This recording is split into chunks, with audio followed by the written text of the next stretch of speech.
और जिन्होंने 26/11 का जो हमला हुआ था ताज होटल पर मुंबई का, आप सबने देखा होगा। मैंने कहीं सुना था, ये वही आपके सामने बोलने का प्रयास कर रहा हूँ।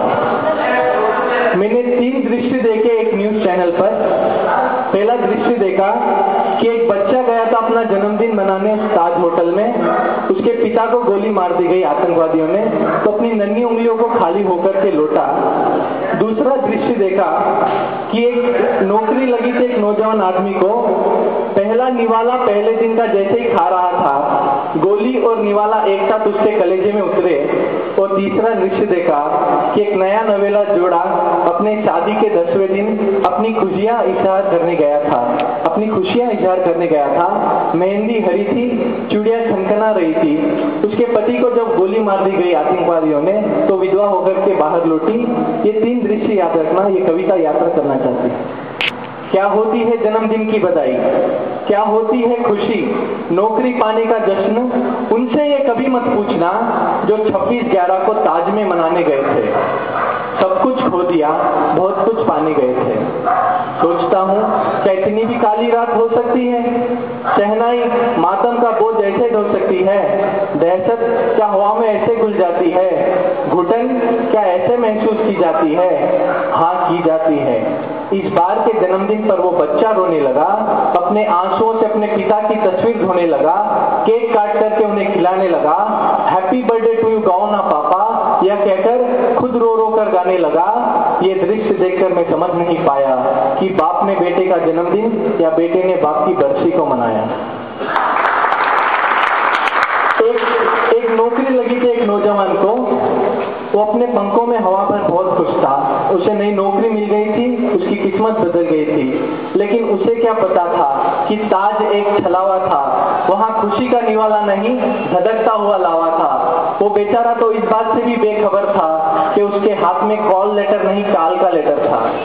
उसके हाथों की फाइलें ये बता रही थी कि उसकी मौत पर उसकी डिग्रियां तक मातम मना रही थी। अरे उस नए नवेले जोड़े का सोचो जिसके एक हाथ में मेहंदी, दूसरे हाथ में सुपारी वाला कंगन, एक के माथे पे सिंदूर, दूसरे के माथे पे चंदन, एक का लाख से सिंगारित चेहरा, दूसरा जैसे उसे कुछ कह रहा, वो चूड़ियों का खुल के खनकना, वो आंखों ही आंखों में हंसना, इन सब ने दम तोड़ दिया था क्योंकि कंगन ने मेहंदी का साथ छोड़ दिया था। सोचता हूँ क्या मांग का सिंदूर पिलक पिलक कर कुछ तो कह गया होगा, आईना क्या उस चेहरे को से गया होगा। किसी विधवा से पूछना इधर बता देगी, आईना क्या उस चेहरे को से गया होगा। ये जो मातम सन्नाटा और आह है इसका कोई और नहीं 26/11 का ताज ही गवाह है। फिर सोचता हूँ कि आतंकवादी भी तो पेट से पैदा होते होंगे, इनकी माओ को भी तो दर्द होता होगा, इनके जन्म लेने पर भी तो गीत गाए होंगे, ये भी तो खेले कूदे मुस्कुराए होंगे, इनका बाप भी तो सपने सजाता होगा, इनकी माँ भी तो इंतजार करती होगी कि बेटा आता होगा, खुद की आंखों में भी तो ख्वाब होंगे कि हम सुल्तान होंगे, हम नवाब होंगे, लेकिन ऐसा लगता नहीं है क्योंकि मेरे आंखों के सामने एक हटा था, उसके हाथों से एक बम फटा था, वो खून देख करके भयभीत नहीं हो रहा था, खिलखिला रहा था, मुस्कुरा रहा था। तब मैं तुझसे पूछना चाहता हूँ मेरे ईश्वर, मेरे अल्लाह, मेरे गुरु नानक, मेरे गॉड, जब दुनिया तेरे बिगर नहीं चल सकती है तो सज्जन की कोख में हैवानियत कैसे पल सकती है। जब दुनिया तेरे बिगर नहीं चल सकती है तो सज्जन की कोख में हैवानियत कैसे पल सकती है। मैं जानता नहीं हूँ कि तेरा बंदा है कि किरदार है। मैं तुझे से पूछना चाहता हूँ कि 26/11 के हमले का कौन गुनहगार है। हो कोई भी माफ किया। सदियों से भारत की जो कल्पना है ना माफी देने की, उसके 2 पंक्तियों में कहना चाहता हूँ, हो कोई भी अब हो हाथों में बारूद तो उसे गुलाल कर दे, सड़क को खून से नहीं अबीर से लाल कर दे।